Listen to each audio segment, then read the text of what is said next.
Estoy bien emocionada. Sí, pues. Casi. Ok. Buenos días a todos y todas. Gracias por acompañarnos en esta segunda sesión del Seminario Permanente de Antropología del Derecho, SPAD. Como saben, este seminario es un esfuerzo colectivo entre la Escuela Nacional de Antropología e Historia, el Colegio de Jalisco, el Colegio de San Luis, la Universidad Benemérita Universidad de Puebla y el Foro Latinoamericano de Antropología del Derecho, el FLAD. En esta ocasión, la sesión se titula La cárcel y la inversión privada en México, el camino hacia la privatización. Nos acompaña como ponente Marco Antonio González Rico y como comentarista Javiera Donoso Jiménez. Me va a permitir leer sus semblanzas de CV y les recuerdo a nuestros participantes que el ponente tiene aproximadamente 30 minutos para la exposición y el comentarista 20 minutos. Posteriormente se da un espacio para que haya retroalimentación entre ellos y posteriormente se abre el foro para preguntas preguntas que nos quieran hacer las personas que nos acompañan por el Facebook y también a los colegas que nos acompañan por Bluetooth. Entonces, bueno, en primer lugar, leo el currículum de Marco Antonio González Rico. Él es licenciado en Sociología con especialidad en Sociología Política por la Universidad Autónoma Metropolitana, Unidad Azcapotzalco. Es egresado en Derecho con especialidad en Derecho Penal por la Facultad de Derecho de la Universidad Autónoma de México. Ha colaborado como asistente de investigación en grupos de sociología de la cultura del Departamento de Sociología de la UAM Azcapotzalco, ayudante de investigación nivel A del área de investigación en derechos humanos y alternatividad jurídico-social del Departamento de Derecho de la misma institución y actualmente se desempeña como ayudante de investigación nivel B del área de investigación de teoría y análisis de la política del Departamento de Sociología de la UAM Azcapotzalco. Por su parte, Javiera Donoso Jiménez cuenta con un bachiller en Humanidades y licenciatura en Historia, eh, un magíster en Estudios Sociales y Políticos Latinoamericanos y el doctorado en Investigación en Ciencias Sociales con mención en Sociología por Flaxo y un postdoctorado en Sociología Política de la UNAM y actualmente es SNI, pertenece al Sistema Nacional de Investigadores del CONACYT nivel 1. Pues agradecemos mucho la participación de ambos y cedo el micrófono entonces a Marco para que nos haga la presentación. Adelante, por favor. Muchas gracias. Voy a compartir una presentación.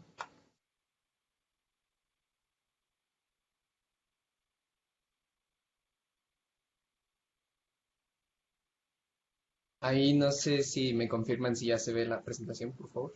Sí, adelante. Ok, muchas gracias. Muy buenas tardes a todas y todas. Es para mí un verdadero honor poder colaborar en el Seminario Permanente de Antropología del Derecho en esta versión del 2021. Agradezco mucho a las y los asistentes, pero también a las y los organizadores del SPAD, especialmente a la doctora Javiera Donoso, por la invitación. Bien, esta ponencia se titula La cárcel y la inversión privada en México, el camino hacia la privatización, y es resultado de mi tesina de licenciatura. Antes de comenzar, me gustaría realizar algunas pequeñas aclaraciones.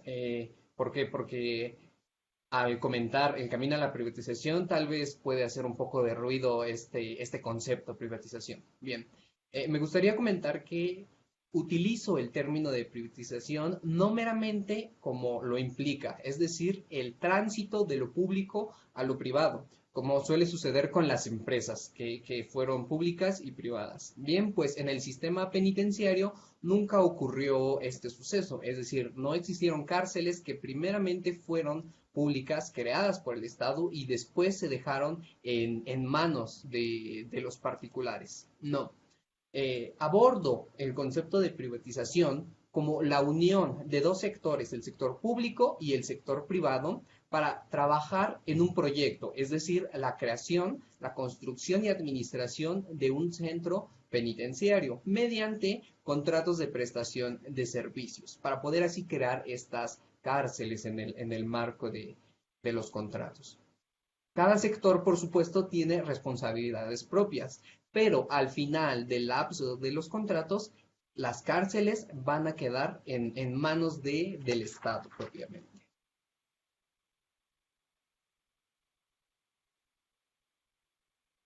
Bien, un poco para comenzar con los antecedentes, es bien conocido que el narcotráfico es un fenómeno que azota a nuestro país, a México, y no solo desde ahora, tiene una larga trayectoria en nuestro país. Entendamos por narcotráfico el cultivo, la producción, el tráfico y el comercio de diversas sustancias que se encuentran fuera del marco de la legalidad.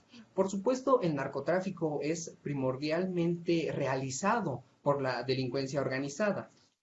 La delincuencia organizada se refiere a un grupo diverso de delincuentes quienes ya poseen una determinada jerarquía, organización, disciplina y control, quienes haciendo uso de actividades ilícitas, es decir, delitos, aspiran a obtener beneficios económicos. De alguna manera, el narcotráfico como problema se ha visto relacionado con la historia política mexicana. En este pequeño cuadro aquí represento las etapas que ha pasado la vida política en nuestro país. Por supuesto, hasta cierto punto podría ser fácil resumirlo, pues de aquí en las secciones podemos ver que de 1929 al año 2000, pues estuvo en el poder el PRI, del 2000 al 2012 el PAN, del 2012 a 2018 nuevamente el PRI regresa a Los Pinos y actualmente vivimos un gobierno morenista. Por alguna razón, tal vez política, el narcotráfico se vio con niveles controlables durante esta primera etapa de la vida política mexicana, es decir, cuando el PRI se encontraba en el poder. Sin embargo, con la alternancia del poder y con la llegada de la democracia a México en el año 2000 con el Partido Acción Nacional, se da un aumento exponencial del narcotráfico. Y específicamente en el segundo sexenio panista, es decir, con Felipe Calderón, cuando éste declara la guerra contra el narcotráfico. Y desde entonces es un problema que ya tiene mayor impacto en México. Por supuesto que no es un problema nuevo, data desde finales del siglo XIX y ya cobró un mayor auge meramente en los años 70 del siglo XX. Un poco para continuar con los antecedentes, ya hablamos entonces este crecimiento del narcotráfico durante los gobiernos panistas y específicamente durante el sexenio de Felipe Calderón. Es en este sexenio cuando el presidente declara la llamada guerra contra el narcotráfico. ¿Y qué significa? Es una política criminal. Durante este sexenio se utilizó esta política criminal que se encaminaba a combatir el problema del narcotráfico y la delincuencia organizada. ¿Pero qué significa? Bien, pues el presidente realiza una estrategia. Durante esta estrategia se busca combatir el problema, pero se desplegó al ejército mexicano, quien tendría que enfrentar directamente a los diversos cárteles de droga, es decir, al narcotráfico. El sector militar es directamente quien enfrentaría al narcotráfico. Para ello, no solamente se utiliza el sector militar, también las policías en su nivel estatal, municipal, federal. Durante esta etapa, entonces, el sector militar está combatiendo a los grupos delictivos. Podemos ver entonces que esta guerra no solamente es autoridades versus cárteles de droga, también dentro de los propios grupos delictivos comienza una lucha, peleando a través del país para conseguir plazas, lo que se le llama las plazas, pero también las rutas de destino de la droga. Como consecuencia de esta guerra contra el narcotráfico, el país se sumerge en una ola de violencia e inseguridad pública.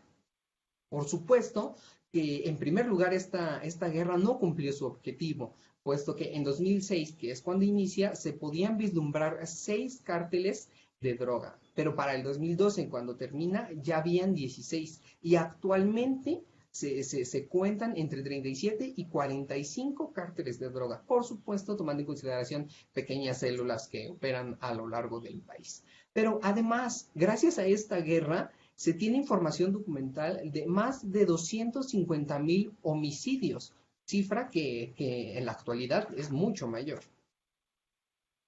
Cabe destacar que se realizaron también algunas consecuencias en materia penitenciaria, es decir, que las penas de prisión endurecieron, pero además aumentó el uso de la prisión, no solo como pena, sino también la prisión preventiva.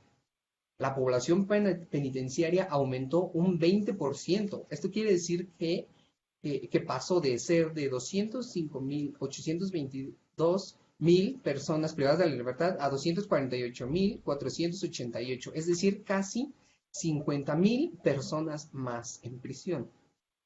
Y en este 2012, cuando ya terminó la guerra, bueno, no la guerra, el sexenio de Felipe Calderón, la mitad de población que se encontraba en prisiones federales estaba ahí por haber cometido delitos relacionados contra el narcotráfico.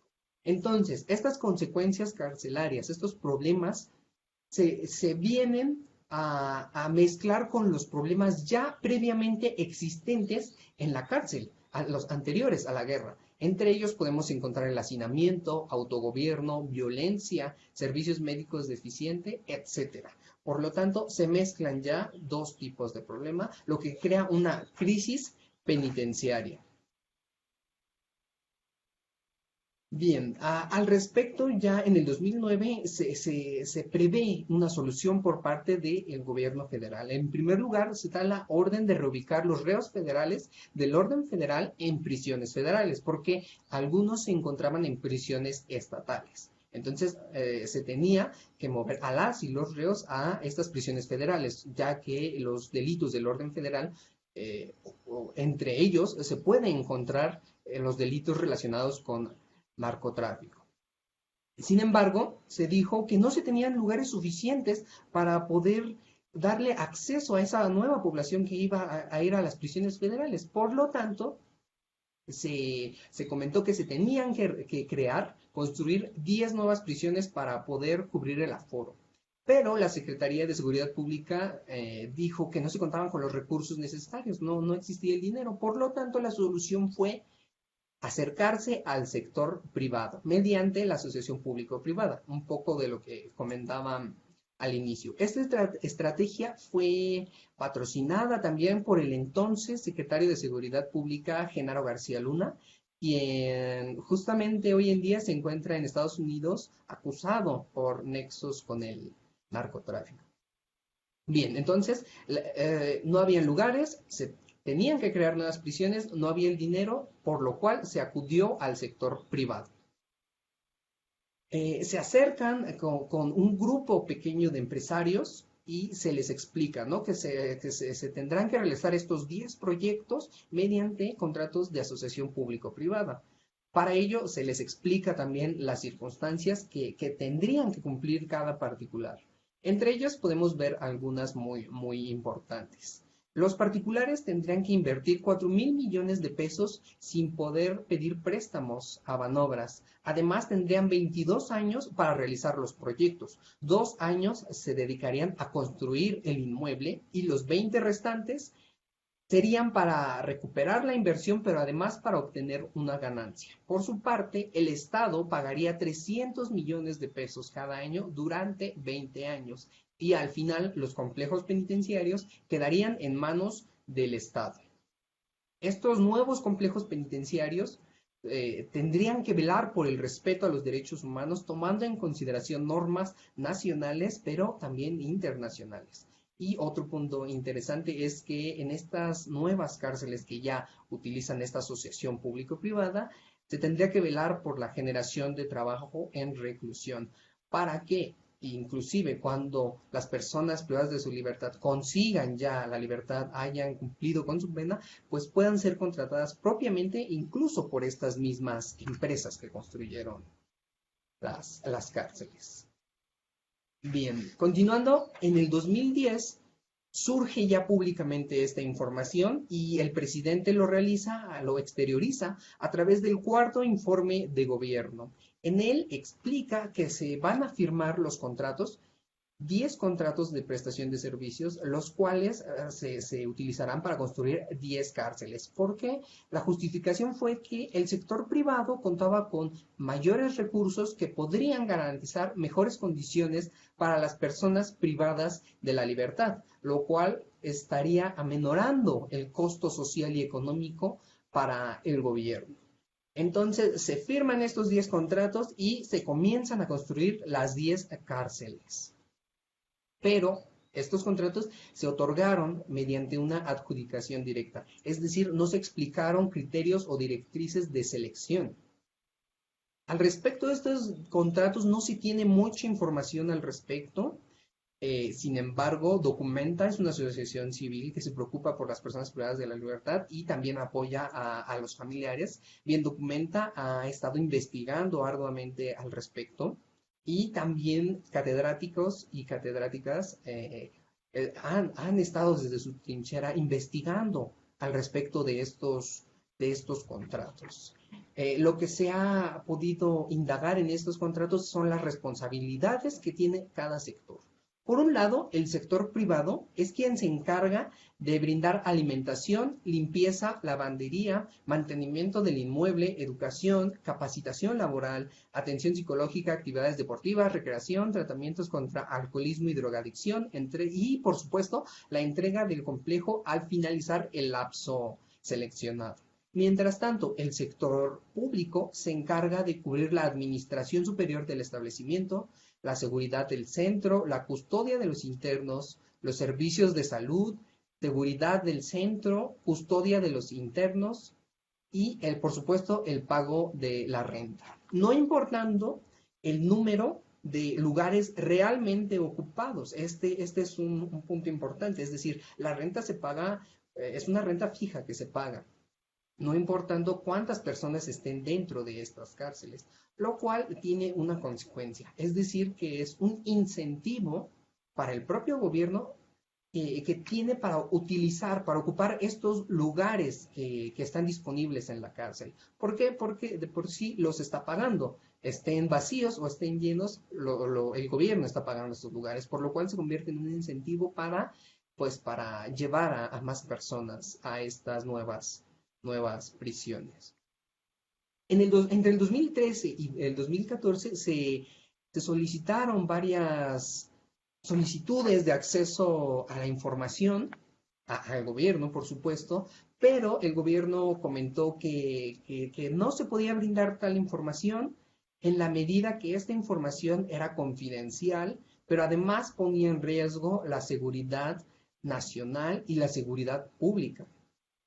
Por lo tanto, ante estas solicitudes no se dio ningún tipo de información y pues se queda nada más que esperar, ¿no? Se dijo que la información es reservada hasta el año 2022 y los contratos, por supuesto, van a ser vigentes hasta el año 2032. Es decir, que actualmente ya han pasado casi 12 años desde que se inició este nuevo proyecto privatizador y aún faltan 11 más para que pues terminen los contratos vigentes.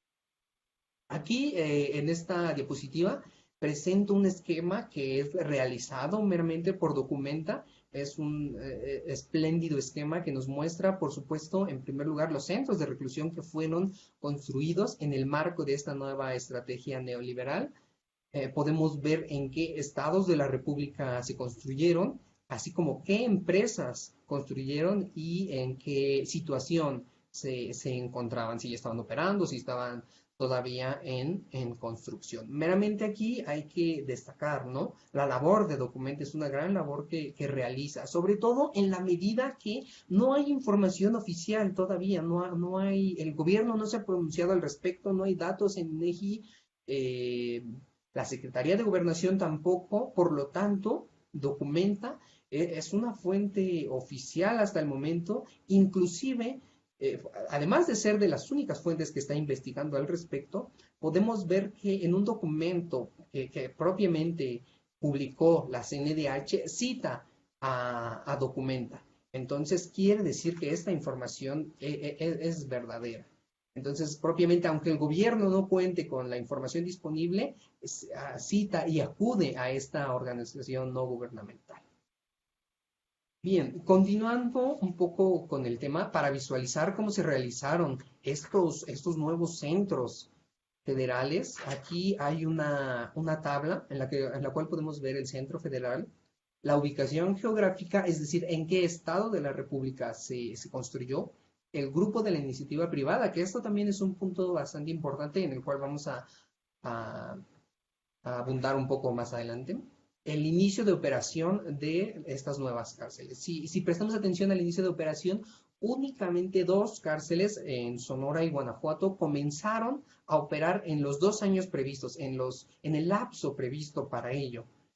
Entonces, las demás cárceles comenzaron a operar después, paulatinamente, en los siguientes años. Esto pues pone en duda, ¿no?, la duración meramente de los contratos.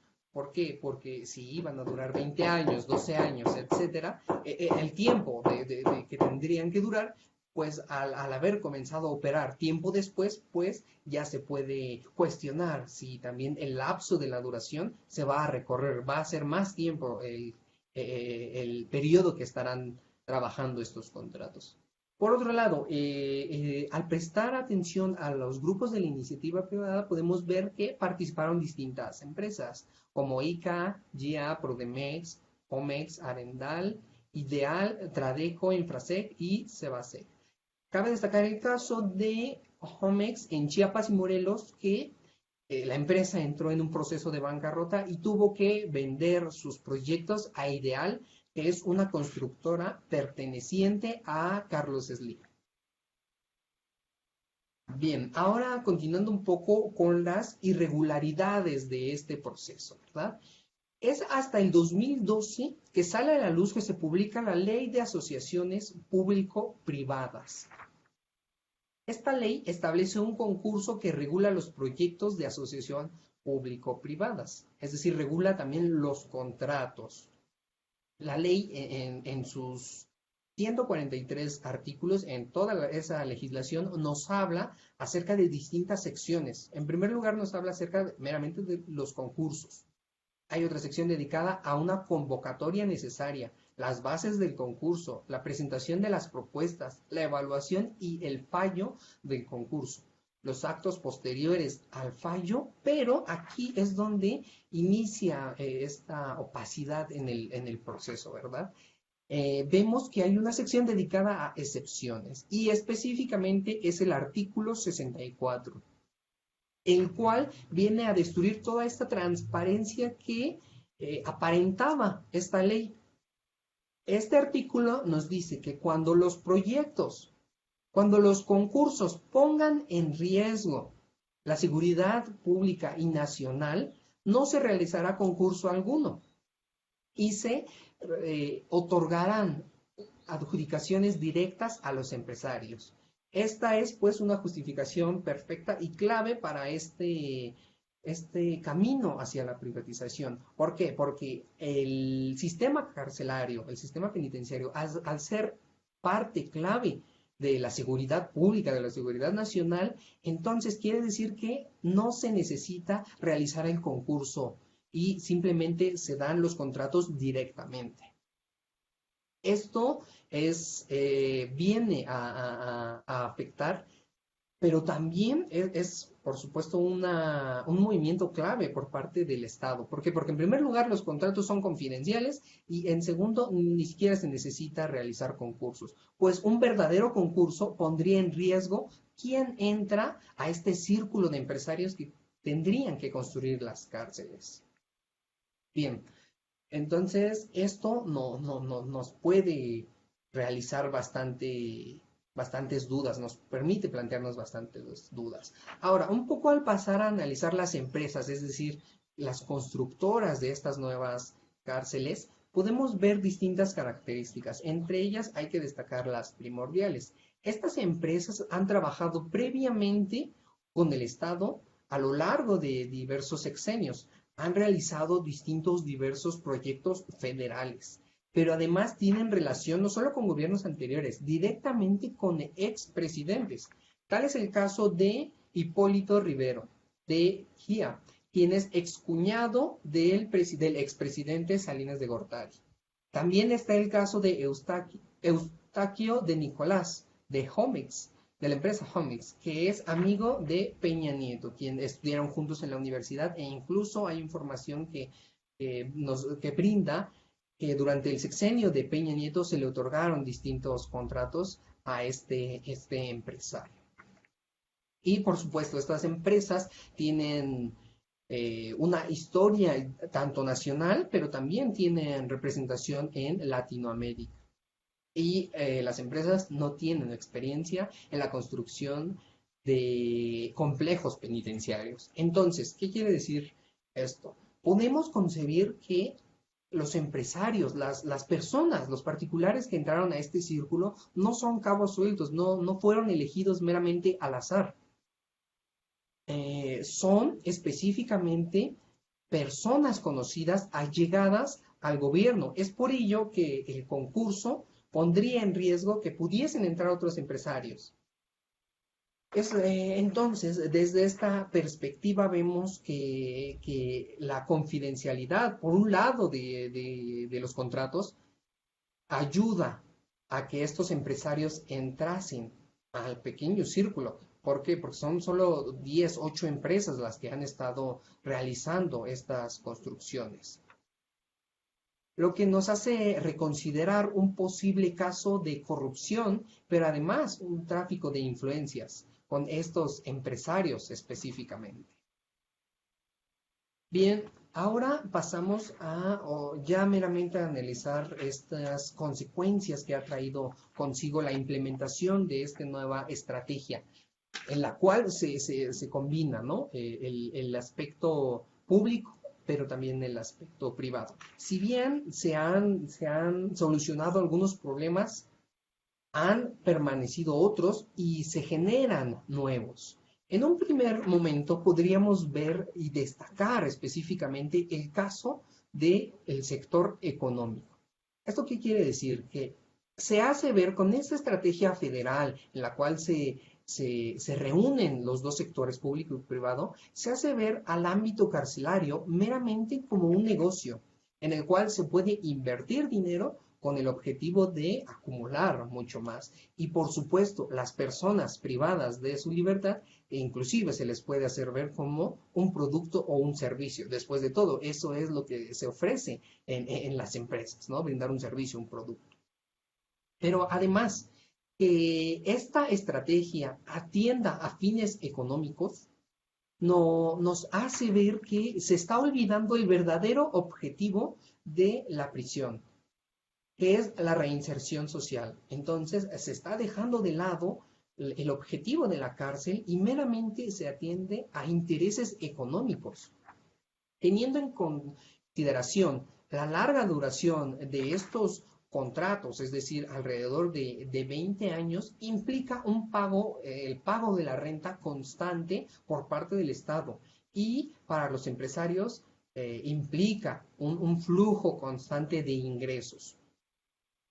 Entonces, atendiendo a una lógica capitalista, no se busca meramente el verdadero beneficio para las personas privadas de su libertad, sino es más, se ve como un negocio. Atendiendo a esta lógica, entonces, lo importante, por supuesto, desde el capitalismo, que es la producción y reproducción del capital. En otro punto importante a destacar es que si bien estas nuevas cárceles han combatido algunos problemas, como es el caso del hacinamiento o la corrupción dentro de las cárceles, también se han generado otros. Y para ello documenta nuevamente, y también la CNDH ha realizado distintas visitas a estos nuevos centros, y en los cuales se han encontrado también problemáticas. Entre estas problemáticas podemos vislumbrar problemas como es el caso de servicios médicos deficientes, falta de programas educativos, precario acceso a la capacitación y trabajo, falta de actividades culturales, mala higiene, precaria atención a personas adultas mayores. Por lo tanto, también existen problemas, diversas problemáticas rodean a esta nueva cárcel que se ha creado. Otro punto importante es el caso de la ubicación de estos nuevos penales que se ubican en distintos puntos del país, como lo pudimos ver en el mapa, y puntos alejados del país, lo que implica una realización de traslados masivos de las personas privadas de la libertad de los anteriores penales a estos nuevos. ¿Por qué? Porque no se tenían, ahora se cuentan con estos nuevos penales y pues lo siguiente es llenarlos, ¿no? Que se llenen estos nuevos penales. Estos traslados se han hecho sin consentimiento y haciendo uso de violencia física y sexual. Pero los traslados tienen este objetivo de mediar la población penitenciaria entre lo público y lo privado. Pero además cabe destacar que estos traslados atentan directamente contra las personas privadas de su libertad. ¿Por qué? Porque impiden la posibilidad de cumplir la pena en un centro cercano al hogar de las y los sentenciados, pero además afecta a los familiares de las personas. ¿Por qué? Porque deben de realizar distintos viajes y gastar económicamente, implica mayores gastos económicos y en el mejor caso, que se cuente con el dinero para realizar esas visitas. En otros casos quedarían al olvido las personas privadas de la libertad, lo que se contradice, ¿no?, contra un sistema penitenciario que lo que busca es la reinserción social, que cuando la persona salga, pues pueda inmiscuirse nuevamente en la sociedad y al estar alejado de la sociedad de origen, pues no puede realizar esta acción. Otro punto importante es la distribución de recursos. En el 2018 el presupuesto penitenciario fue dividido y el 80% de este presupuesto se dirigió a las nuevas cárceles privadas y únicamente el 20% a las cárceles públicas. ¿Esto qué quiere decir? Que las cárceles públicas tendrían que seguir realizando las mismas labores, pero con menos recursos. Bien, un último punto importante que creo yo que es de los más importantes, todos son bastante importantes, pero sale a relucir mucho este último punto, es el costo económico que representan estos nuevos centros. En las cárceles privadas, cada persona le cuesta al Estado entre 2.500 y 1.500 pesos diarios en estos nuevos centros que se crearon. Mientras tanto, en las cárceles federales públicas oscila entre 390 pesos y en las cárceles estatales públicas baja la cifra hasta los 150 pesos diarios. Entonces, a grandes rasgos, este es el análisis que se...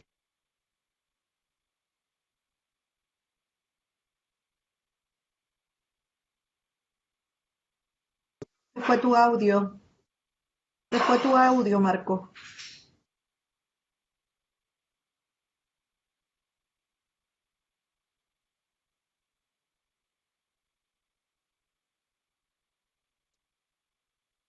inició este nuevo proyecto privatizador, pero por supuesto quedan muchísimas más preguntas que responder, como si los empresarios tendrán que pagar impuestos, si se seguirán construyendo más cárceles tomando en consideración esta estrategia, o cuáles son las cifras oficiales de estos contratos. Sin embargo, estas preguntas podrán ser resueltas hasta que la información se haga pública por parte del Estado.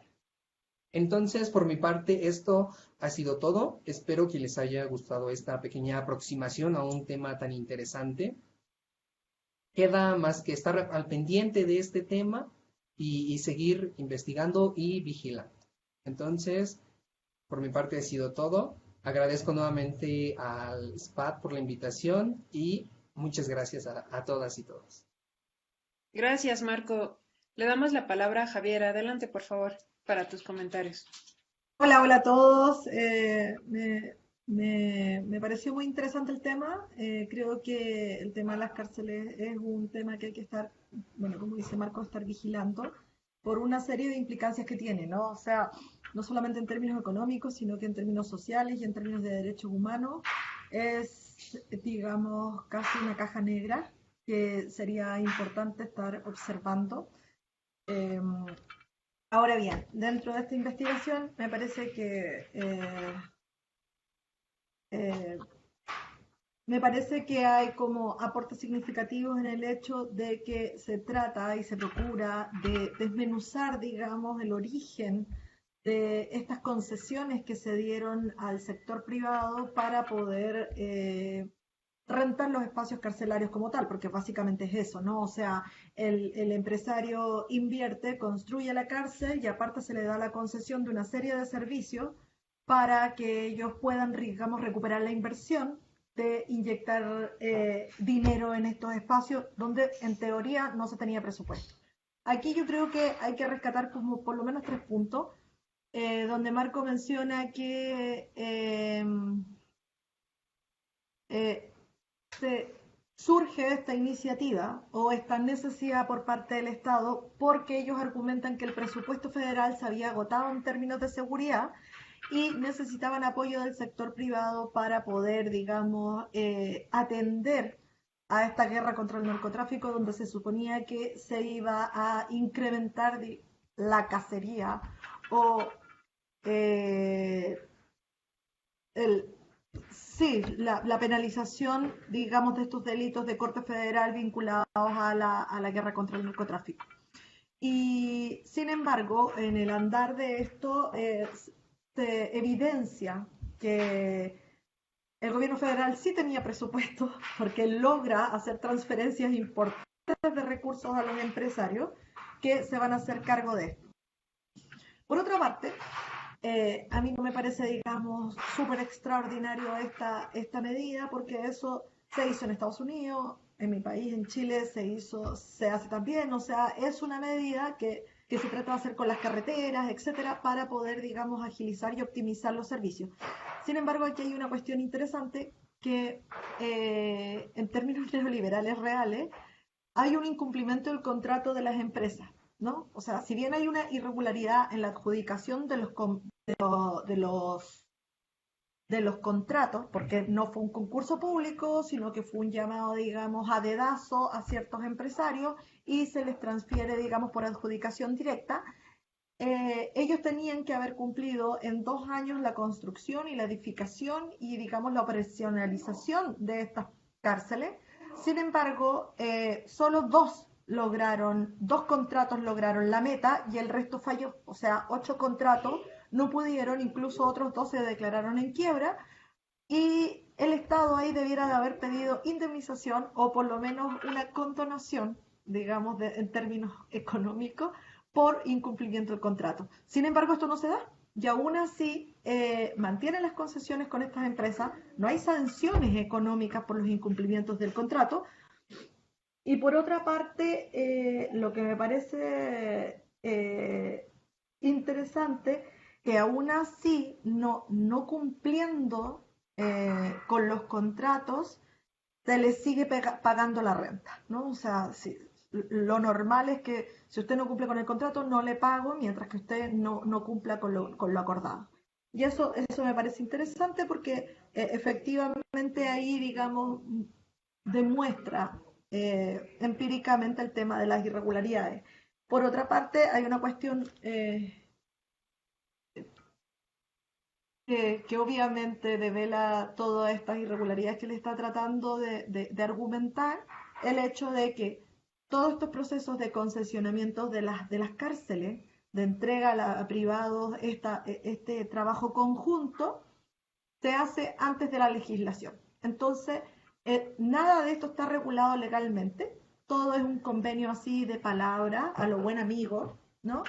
Y después de que ya esto empieza a operar formalmente, hay un lapso como de 4 o 6 años en que recién se legisla y se regula a través de ciertos decretos y legislaciones. Entonces, eso en el fondo nos hace ver que esto fue como un ensayo y error, lo hicieron, no lo regularon y después hicieron la ley para justificar estas irregularidades, ¿no? Entonces, es bastante interesante porque los candados legales que existen para poder acceder a la información se elaboraron después de que los contratos ya llevaban entre 3 y 4 años operando. Entonces, eso es significativo porque en el fondo eso no solamente revela una corrupción o falta de intención de transparencia por parte del gobierno federal, sino que también por parte del gobierno, del poder legislativo. Y eso quiere decir que en el fondo, de alguna manera, está todo articulado. O sea, las negociaciones de este tipo no solamente involucran al presidente de la República, sino que involucran también al Congreso. Y eso es relevante porque en el fondo nos hace pensar, digamos, en cómo uno pudiese pensar que a lo mejor las cámaras pueden ser la alternativa o el contrapeso efectivo para las malas prácticas del gobierno federal, y uno se encuentra con la sorpresa que nos hace. O sea, que en el fondo de alguna manera todos se sientan en la misma mesa a conversar y a negociar en contra, digamos, de los intereses, digamos, de la ciudadanía y los derechos también de la ciudadanía. Entonces, eso me parece también que queda bastante expuesto y me parece interesante que quede evidenciado, porque mucho se habla, digamos, y en términos reales, en México el tema de la corrupción se instaló como un discurso, ¿no? Un discurso electoral, pero pocos hacen el trabajo de sistematizar, digamos, ordenar o evidenciar de manera clara cómo se dan estas prácticas de corrupción y cómo son los vínculos, ¿ya? Eh, Me parece también interesante, aquí hay cosas que, por ejemplo, me faltaron, pero yo puedo entender, ahora que tú lo mencionaste, que era el trabajo terminal de una licenciatura, me faltó trabajo acá. O sea, hiciste trabajo documental, pero por ejemplo hay afirmaciones en tus conclusiones que haces como por ejemplo que durante los traslados de las prisiones estatales o federales hacia las privadas hay ¿cómo decirlo? Hay abusos en términos de derechos humanos, violencia y violencia sexual. Tú no puedes afirmar eso sin tener algo de evidencia, ¿no? O sea, por lo menos tener algunas entrevistas, algunos datos o cosas así. Me parece que en muchas cosas, en muchas afirmaciones faltó trabajo de campo, pero creo que puede ser algo que se puede ir construyendo, porque, por ejemplo, para una investigación posterior sería muy interesante que tú pudieras tener relatos de la población penal o incluso de los monitores, tanto de las cárceles federales como de las privadas y como las estatales. O sea, te lo digo porque yo he hecho trabajo de campo en prisión, principalmente estatales, y en realidad los montos que tú hablas de inversión yo creo que incluso son menos, ¿no? Porque entre las mordidas y las cosas debe ser mucho menos y la situación es crítica. Sin embargo, una de las salidas efectivas para los hacinamientos, los autogobiernos y, y, y digamos las condiciones infrahumanas en que están las cárceles, por lo menos las de Guerrero, es precisamente los traslados, ¿no? A las cárceles federales.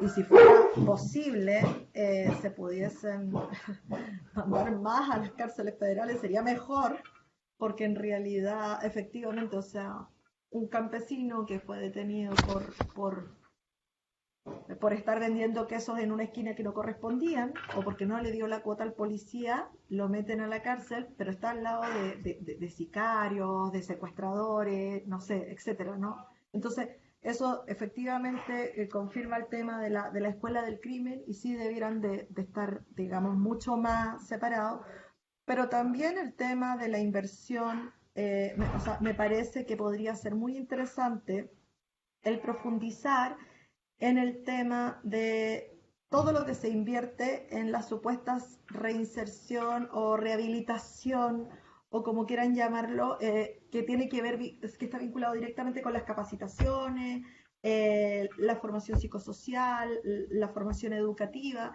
en los centros penales, y ver realmente cuánto cobran ellos por esos servicios, porque es lo que tú en el fondo describes, que hay un cobro aparte por esas actividades que realiza la empresa privada y en realidad cómo impacta a la población penal. Y eso sería muy interesante porque ahí se puede hacer un trabajo cualitativo de entrevistas a la población penal que está dentro, pero también que ha salido, para poder contrastar si efectivamente la inversión da algún fruto, ¿no? Porque muchas veces son las iglesias que van de voluntarios a trabajar a las prisiones que contribuyen de manera más significativa en el proceso de alfabetización, de educación y todo, que los mismos monitores que están como responsables de entregar formación técnico profesional a la población privada de libertad.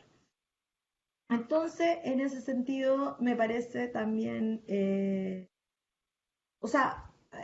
a mí quedé como con ganas de más, porque yo que trabajo en prisiones estatales, me hubiese gustado tener un poquito más del relato de cómo realmente funcionan dentro las cárceles privadas y haber podido, digamos, observarlas de una manera, aunque sea leído, qué es lo que hay adentro, porque yo no he tenido la oportunidad de visitarla. Entonces, de alguna manera, me parece que tú dejas una puerta abierta para poder hacer, digamos, distintas publicaciones vinculadas a trabajo y evidencia empírica que pudieses levantar en los distintos penales y poder hacer un análisis comparado de ellos, porque es importante ver no solamente en lo normativo, sino que en la experiencia de las personas, cómo esta corrupción que tú denuncias, cómo estas irregularidades en la asignación de esto, de estas concesiones, impactan en la población penal y en sus familias, etcétera. Porque también tú ahí afirmas que es terrible el hecho de que se lleven a la población privada de libertad a otros penales que están muy lejos, digamos, de las ciudades de ellos de origen, lo que dificulta las visitas. Pero, por ejemplo, en términos estratégicos, en términos de seguridad, en términos de disminución del crimen, a lo mejor sí tiene sentido sacar a esta población de la ciudad para que dejen de operar dentro de la ciudad y ya no estén, digamos, con el sensor activado dentro de la ciudad. Entonces, en ese sentido, por ejemplo, eso es algo que tendríamos, porque además tú le permites, o sea, tú lo que haces con eso es a lo mejor incentivar el que se corten los vínculos con la actividad criminal local. Entonces, no lo sé, pero eso hay que investigarlo, ¿no? O sea, eso también son cosas que dejas abiertas ahí. Eh, y analizar realmente cuál es la diferencia, o sea, si vale la pena la inversión, o sea, del 80% del presupuesto público en términos carcelarios a la empresa privada, en comparación al 20% que se distribuye a los otros dos segmentos, que es estatales y federales, porque ver si efectivamente hay un resultado significativo, si hay un cambio, si hay una transformación, si efectivamente se nota la inversión. Porque si no se nota la inversión, o sea, todo el derecho a reclamar, pero si se nota la inversión, uno podría decir, bueno, sí, o sea, sí hay que denunciar las irregularidades, y habría que generar mecanismos de transparencia mucho más estrictos, pero si se nota la diferencia, sería interesante poder evidenciarla también, ¿no? Eh, me parece interesante esto de cómo tú lograste hacer el vínculo entre las autoridades políticas y los dueños de las empresas. Y algo interesante era que en el fondo no había ninguno, o sea, todos estaban vinculados al área, digamos, de la construcción, pero nadie estaba vinculado o tenía una experiencia previa en términos de carcelario. Bueno, se puede entender porque nunca antes se habían dado concesiones. Pero efectivamente, si se hubiese llamado a un concurso público, a lo mejor hubiesen llegado empresas de otros países a disputar abiertamente esto, que ya tienen experiencia y que podrían haber generado, digamos, un paquete mucho más completo, complejo y probado, un modelo más probado en otros países para poder funcionar aquí en México. Y a lo mejor no hubiésemos tenido, digamos, no hubiésemos sumado problemas a los ya existentes, sino que hubiésemos ido resuelto los que venían trayendo las prisiones en México, ¿no? Entonces, eso es evidente, o sea, si hubiesen venido de otros países, a lo mejor hubiésemos tenido la posibilidad de que el sistema carcelario público-privado, estas alianzas, hubiesen sido un poco más eficientes. Eh, por lo tanto, de alguna manera, la explicación, la justificación económica o mercantil de eficientar el servicio carcelario a través de las alianzas público-privado no se da, no se garantizó con estas alianzas, sino que por el contrario se incrementaron los problemas. Y en ese momento yo también insistiría en que es importante hacer trabajo de campo para poder verificar todas esas afirmaciones que tú haces, porque tú las concluyes, digamos, son tus conclusiones, pero finalmente no hay una evidencia como tal que diga efectivamente en tal cárcel tal y tal, estos son los problemas, las denuncias, etcétera, ¿no? Entonces, yo creo que esos son mis comentarios. Creo que el trabajo se enriquecería muchísimo, muchísimo si hay trabajo a campo. Igual tiene que ver a lo mejor con tu formación profesional, igual tiene que ver con la formación profesional mía o de este lado del SPAD, que nos gusta mucho el trabajo a campo porque venimos de la antropología y para nosotros es fundamental el tener, digamos, carnita, ¿no? Para poder ir vinculando tus razonamientos, tus conclusiones con la realidad y decir, bueno, efectivamente sí, ¿no? Entonces, creo que en eso serían, digamos, en esa dirección van mis comentarios principalmente, en que hay que ensuciarse un poco más los zapatos para poder enriquecer el trabajo que se está haciendo, pero de alguna manera me parece interesante la forma en que tú eh, construyes la argumentación y la vinculas al tema carcelario. Yo dejaría hasta aquí mis comentarios para poder dar paso a las preguntas y comentarios de los otros compañeros. Muchas gracias, Javiera.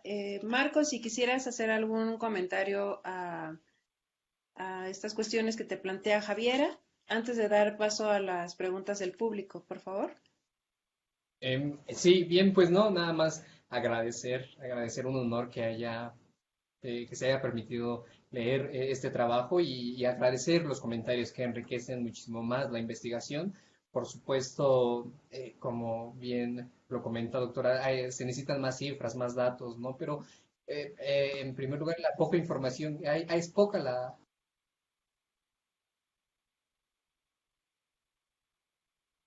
¿Ya no te escuchamos, Marco?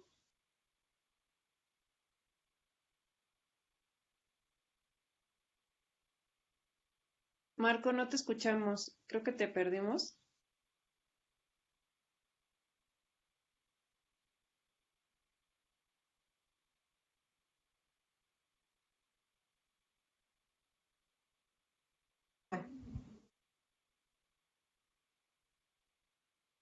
No sé si se le cayó la conexión o qué, pero Sí, marca que tiene mala conexión de red.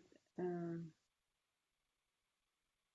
ok, pues esperamos un momento a ver si logra reactivarse como anteriormente.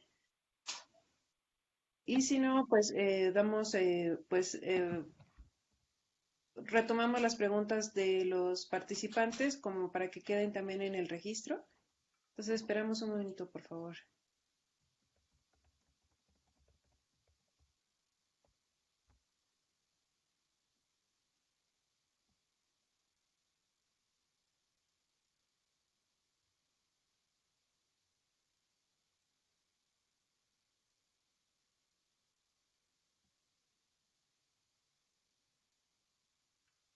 Javiera, no sé si pudieras mandarle un mensajito por el WhatsApp a sí se Marco. le mandé, pero no me lee. Le voy a marcar. Ok, Dame un momento. sí, gracias.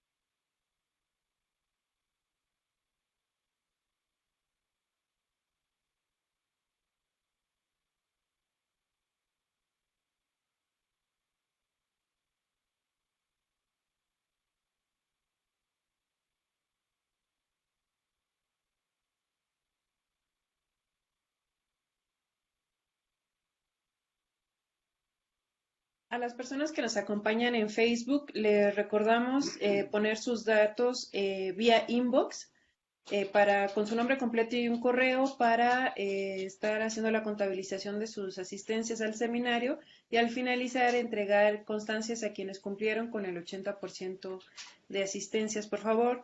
Todo esto de manera vía inbox, por favor, por la cuestión de los datos personales. Y si gustan ir colocando más preguntas en Facebook, saben que está abierto el espacio. Ya volvió, pero no lo escucho. ¿Nos escuchas, Marco? Sí, sí, sí, una disculpa, creo que pasó un error con la conexión de internet. Excelente, muchas gracias. Pues bien, vamos le pido por favor a Mónica si nos hace favor de leer las preguntas que están en Facebook. Sí, buenas tardes para todos y todos. Bueno, hay tres preguntas. Alfredo Alfaro pregunta si se han realizado auditorías técnicas y operacionales a los centros carcelarios administrados por particulares. En todo caso, ¿qué pasa con contratos inconclusos cuando la construcción se quedó a medias? Por ejemplo, él nos cuenta de un caso en un municipio de Juárez, en Coahuila, ¿no? ¿Qué pasa con esos contratos? Y también José Villegas pregunta un poco en ese sentido si podemos saber un monto aproximado que se paga a empresas por servicio de alimentos y qué otros rubros se paga también en estas concesiones. Y tenemos una pregunta de Jazmín, la voy a leer porque sí es mucho más larga. Dice, bueno, que es muy interesante y quiere saber más a profundidad de los presos. ¿Cuáles son las consecuencias que tienen los presos debido a este cambio? Y que mencionaste la violación a derechos humanos, pero le gustaría que profundizaras más en las experiencias de los presos y sus familias en estos nuevos penales. También si se tiene algún dato sobre algunas estadísticas sobre qué tipo de presos están siendo trasladados, si existe alguna relación entre los delitos por los que se encuentran recluidos y su traslado, y felicita por el trabajo. Esos serían los puntos que tenemos hasta ahorita en el Face. Muchas gracias, Moni. Adelante, Marco, si quisieras comentar algo al respecto.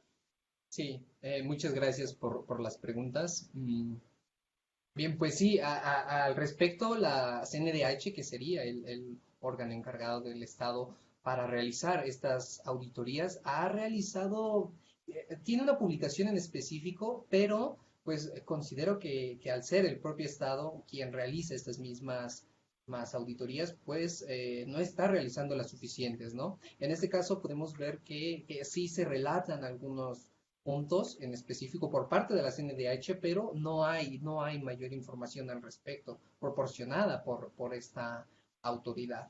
Entonces, respecto de estos contratos inconclusos, pues es justamente los comentarios que me hizo la doctora Javiera, que si bien han quedado inconclusos, pues se sigue pagando, se sigue realizando el pago por parte del Estado hacia los particulares, ¿no? Entonces, esto pues tendría aquí que existir alguna consecuencia hacia los empresarios. Y también vislumbrar aquí qué va a suceder con estos contratos, ¿no? Si se van a extender nuevamente, si se van a cancelar, qué sucederá en un futuro. Por otro lado, respecto a los montos, bien, los montos que utilizan la información de la CNDH, así también como de Documenta, nos hablan en general, es decir, cuánto cuesta como las personas privadas de libertad por día, pero no hay, la información no se encuentra desmenuzada como para saber en qué rubros se han estado invirtiendo, pero en general se podría tomar todos estos que hemos abordado. No podría contestar esta pregunta a ciencia cierta en qué rubros se han desmenuzado. Y acerca de las consecuencias respecto de la vida en prisión, pero ya nuevamente en estos complejos penitenciarios, pues también surge lo mismo. No hay trabajo de campo, como lo comentó la doctora, ¿no? Entonces creo que este trabajo de campo, en primera parte, brindaría una respuesta efectiva a esta pregunta. ¿Cómo se está viviendo las condiciones en estas nuevas prisiones? Si existe una verdadera mejora o por el otro lado solo se limita a la corrupción, ¿no? Entonces creo que esta pregunta en específico, las consecuencias para los presos y con los familiares, pues se responderían con un mayor trabajo de campo. Igualmente, estadísticas, pues hasta el momento, ¿no? Igual la CNDH realiza los reportes anuales en los cuales pues se puede vislumbrar algunos datos acerca en general de las calificaciones que han obtenido estos nuevos centros, los cuales creo que hasta fue a partir del 2018 que estos penales estaban también menos abajo del 6, de una calificación de 0 a 10 estaban abajo del 6 y después ya del 2018 algunos penales nuevos, de estos nuevos penales pasaron la calificación hacia 7, ¿no? Que una calificación aprobatoria. Entonces, pues a grandes rasgos creo que estas son mis reflexiones finales, tomando en consideración las aportaciones. No sé si existen más preguntas. Colegas también que nos acompañan por Bluetooth, por Blue Jeans, perdón. Si quisieran hacer alguna pregunta a Marco. Y si no, bueno, aprovecho yo en lo que se animan. Marco, en tu texto señalas que como una de las afirmaciones que la inversión, bueno, esta participación o asociación con empresas privadas y el gobierno en este tema ha resuelto algunos problemas como el autogobierno y la sobrepoblación. Y bueno, a mí me llama bastante la atención pues esta afirmación y me gustaría que pudieras profundizar un poco respecto a ella. ¿En qué medida consideras que el autogobierno en lo particular, que esta asociación o este cambio en el modelo de no solo de construcción, sino de gestión o administración de todo el personal, de los recursos y demás, de los servicios que se brindan ahí, puede o no, más bien, según tu afirmación, impacta directamente en el autogobierno para poder decir que se ha combatido este viejo problema como lo señalas, ¿no? Y por otra parte, también preguntarte bueno, hacer la mención que es muy interesante, sin duda, tu texto, justamente por las dificultades que se enfrentan al estudiar este tema. Y pues bueno, creo que sería también bastante interesante para futuras investigaciones que pudieras considerar, pues como te decía Javiera, este trabajo de campo con datos más empíricos y que pudieras retomar también por ejemplo, los planteamientos de Azaola y Pérez Correa respecto a las dificultades, no solo o la experiencia de las personas que están ahí en internamiento, sino también del personal operativo, del personal técnico, del personal que está como custodio, porque pues sin duda la privatización no necesariamente, bueno, en este esquema que tú nos planteas, no necesariamente implica, pues como nos señalas o nos planteas la pregunta, pues una mejora digamos, en el reconocimiento y la protección de los derechos humanos de las personas internas, sino también, pues, y sería bastante interesante pues retomar esto, ¿no? Porque el estudio que ellas hicieron en 2017 lo que nos muestra es que uno de si el tema de las cárceles es complejo y digamos olvidado en cierta medida, no solo en relación a las personas en internamiento, el tema, digamos, en su arista respecto al personal de custodia y personal operativo de distintas áreas es digamos, invisible, ¿no?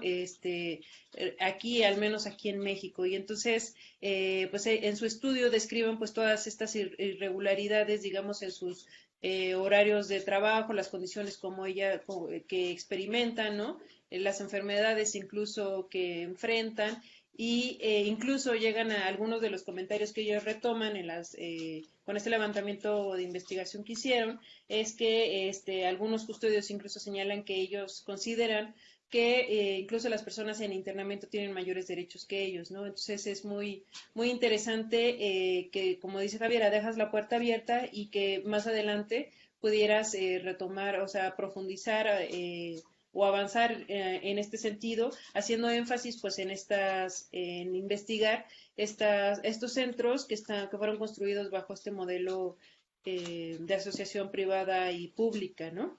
Y pues bueno, esos serían mis comentarios. No sé si alguno de mis colegas que nos acompañan o existen más preguntas en Facebook, Moni, para que se hiciera un paquete o le damos la palabra a Marco.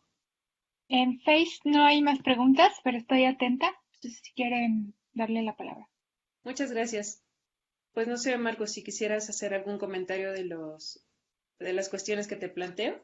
Sí, no, pues, y también muchas gracias por los comentarios y las preguntas. Y sí, como bien lo señala, se presenta la dificultad, ¿no? Y sobre todo porque el trabajo que realicé es meramente teórico, ¿no? No hay mayor trabajo de campo, ¿no? Entonces aquí se presenta la dificultad en primera para conseguir la información y después, como lo había comentado, para discriminar qué información es válida y cuáles no. Entonces aquí es una gran dificultad esta, que he estado trabajando en ello, pero pues no hay bastantes datos oficiales hasta el momento. Pero sí, sí, sí, sin duda es una de las desventajas de este trabajo teórico que se podría nutrir muchísimo más con práctica de campo.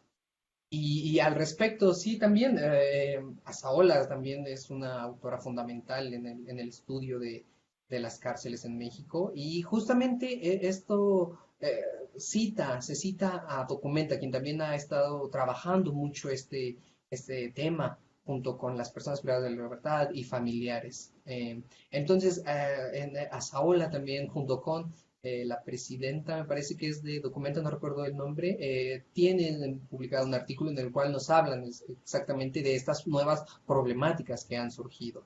El autogobierno y el hacinamiento se ha compartido en la medida que, pues inclusive, se estaban realizando estos traslados para llenar los lugares, ¿no? Entonces ahí se combate el hacinamiento, pues tratar en primer lugar de llenar las cárceles. Y el autogobierno se ve combatido a la hora que Asaola lo dice. Hay una serie que se llama La pena de prisión, que fue producida por el canal judicial, me parece, en donde la autora nos comenta, ¿no? Que se estructura este autogobierno en la medida que en estas nuevas prisiones los presos, las y los presos están dentro de la celda durante muchos lapsos prolongados de tiempo, que justifica la autora que incluso hay presos que pasan entre 14 y 16 horas dentro de la propia celda, ¿no? Entonces esta estrategia, no sé si llamarlo así, desmantela el autogobierno en la medida que no existe esa comunicación entre personas privadas de la libertad, ¿no? Como es bien llamada la Universidad del Crimen, ¿no? Esta subcultura criminal que se creó desde la Escuela de Chicago, ¿no? Entonces, en la medida que no pueden interactuar entre sí mismos las personas privadas de la libertad, pues se atiende a combatir el problema del autogobierno. Y pues bien, también muchas gracias por los demás comentarios, sin duda alguna son muy interesantes y pues creo que hay que nutrir muchísimo más la información con la que cuento y por supuesto, ¿no? El trabajo de campo creo que es indispensable para poder entender, ¿no? Y tener datos de primera mano para poder realizar conclusiones tan contundentes tal vez. Hasta el momento solamente me he limitado a citar, ¿no? Entonces creo que ese es el problema, ¿no? De citar y no tener información de primera mano que se vive en carne propia. Entonces, pues muchas gracias también nuevamente por los comentarios realizados. Creo que, al igual que los de la doctora Javiera, nutren mucho mi investigación. Gracias. Gracias, Marco. Pues entiendo que no hay más comentarios, entonces vamos a concluir la sesión, no sin antes felicitarte por el tema. Sin duda, el texto que nos presentaste el día de hoy, que comentó la doctora Javiera, es muy importante y sobre todo en la medida en que se pueda tú puedas continuar con la investigación más adelante en otros espacios académicos y que nos puedas, queda aquí, digamos, la puerta abierta al SPAD para poder seguir conversando sobre este tema en tus futuras investigaciones. Así que bienvenido, Marco. Y pues bueno, antes de dar por concluida la sesión, les recordamos que el próximo miércoles 28 de abril sería la tercera sesión de este seminario con el tema la oposición, la próxima fecha es el 24 de marzo y el tema es regulación o emancipación del peritaje antropológico. Como ponente tenemos a Yuri Escalante y como comentarista Héctor Ortiz, dos queridos colegas del FLAD y de otros espacios, así que va a estar bastante interesante sobre este tema que nos interesa tanto como antropólogos, como es el peritaje antropológico. Y pues bueno, nuevamente recordarles a las personas que nos acompañaron por Facebook que para su constancia tienen que dejar su nombre vía inbox, por favor, agradecer finalmente a los colegas con quien coordinamos este espacio. Y pues bueno, los esperamos el próximo miércoles 24 de marzo. Muchas gracias a todos y todas, especialmente a Marco y a Javier en esta ocasión. Saludos y nos vemos pronto.